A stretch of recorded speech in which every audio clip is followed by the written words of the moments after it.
for yielding. Sorry, Mr. Chairman, I have two articles that I'd like to offer for the record. One from Fox News, published January 28th, and another one published December 1st.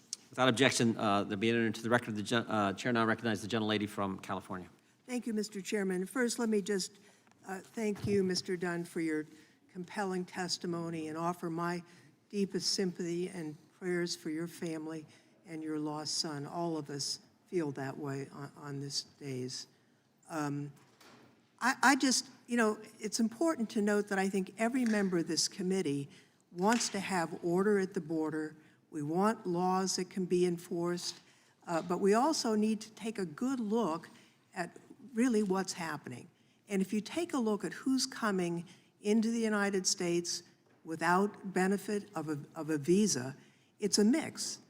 Some individuals are coming from communist countries like Venezuela or Nicaragua or Cuba, and they're coming to seek asylum because they've been persecuted. That's permitted under immigration law, and yet the numbers have made it difficult to process that in an orderly way. Some are coming, just like my grandparents, because for economic reasons. They want to have a better life for them and their family, and there's really, in most cases, no way for that to happen in a lawful manner. And some are bad guys, and especially they're coming through more rural areas, and I think that's why the sheriff is seeing what he's seeing. And I think it's important as we think about what to do and what strategies that will be effective, we need to think about those different categories of individuals. We spend more money today on the Border Patrol than ever before in the history of the country. We spend more money on immigration enforcement than all other federal law enforcement combined.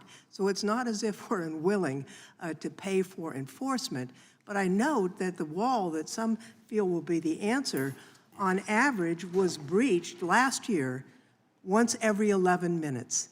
It was breached over 4,000 times. So I don't know that that's really the answer that people think it is.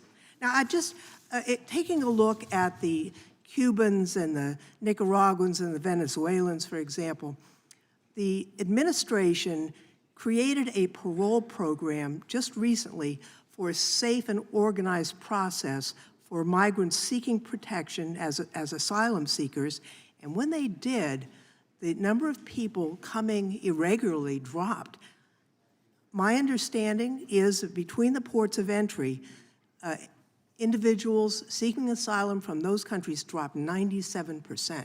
And if you put yourself in the place of that individual, if there's a way to get safe haven, you're going to take that rather than risk your life, you know, walking through the jungle. What we don't have is reform of the immigration laws that would give some opportunity for people seeking economic advancement to have a hope that that could happen. And I think that's really on us, on the Congress. In this last Congress and the Congress before that, we had a Farm Workforce Modernization Act. It got broad support, a big bipartisan vote in the Congress. It died in the Senate.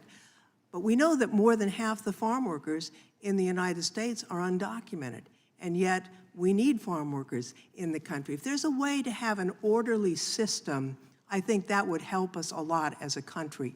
And so we all want order at the border. We want, you know, a humanitarian crisis is not best solved at the border. We need to take a look, and I've urged that not just the United States, but other Western Hemisphere countries work together to try and bring stability to the three countries in Central America that are really the origin of many of those fleeing. And we have not succeeded at that. So let me just close with this, Judge. You've seen the people coming in to your city. Have you, why are they coming to the United States, the people that you've met in your city? Well, they're extremely passionate. I wish most of our citizens had the passion and the desire to be in our country like they do. I've heard a lot of different stories. One of them is the fact that they stand up for their rights in their country, and then they're persecuted because of that.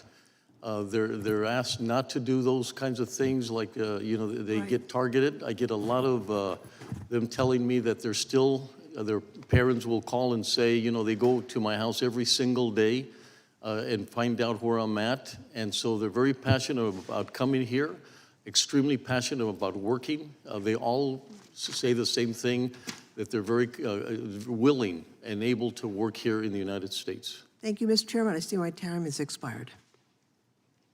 Lady yields back. The gentleman from Louisiana is recognized, Mr. Johnson. Thank you, Mr. Chairman. Mr. Dunn, we mourn the loss of your son, Noah.